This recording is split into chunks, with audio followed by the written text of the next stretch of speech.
On any other day, these markets in Aligarh, in India's Uttar Pradesh, would have been heaving with people. Now all the shutters are down and police can be seen standing in every corner. Many of the residents here have instead been doing this. Mothers and sisters of students of Aligarh Muslim University, where police cracked down on protesting students, have now taken the movement outside the campus. They too are now protesting against the new Citizenship Amendment Act, a law that allows religious minorities from neighboring countries to apply for Indian citizenship. The legislation specifically excludes Muslims. Our protest started because of the police brutality against students of AMU and Jamia. We are housewives. We are now on the streets for the future of our children. The residents here say they have never felt this anger before. So there's anger not just against the Citizenship Amendment Act, which of course is there, but also against the police brutality, the crackdown on the internet and on allowing people to assemble and protest peacefully. So I think that has increased the scope and the width of the issues that are being protested.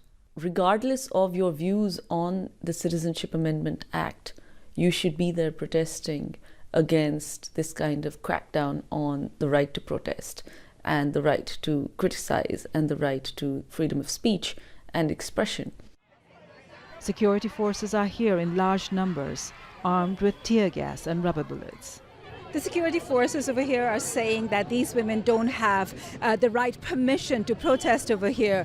But the women are saying that they have gone to all the required authorities to get that permission, but that has not been forthcoming. And now it's a standoff. In many parts of the country, including the capital New Delhi, the government has imposed restrictions on public gatherings of more than 4 people. Across the country, civilians have come out to protest nevertheless and have been detained. While the government is willing to review provisions within the law, they are not willing to retract it. This will likely lead to a larger standoff. Well, Sabina Shrestha joins us now live from New Delhi. And how are the protests shaping up for today, Sabina?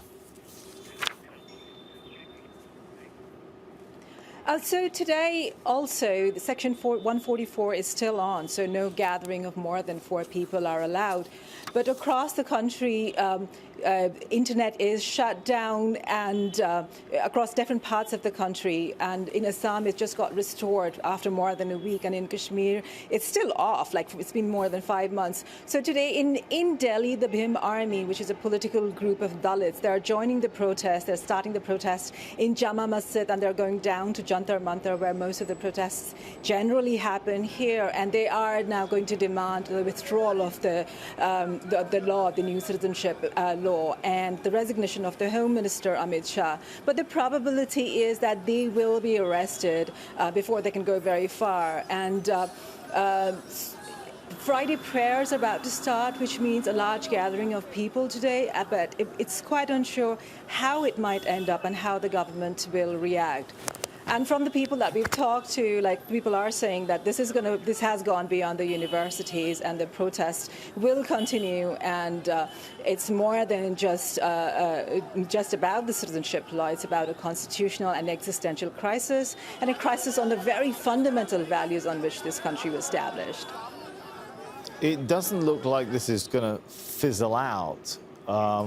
Any sign the government is willing to, well, at least compromise, if not back down on this?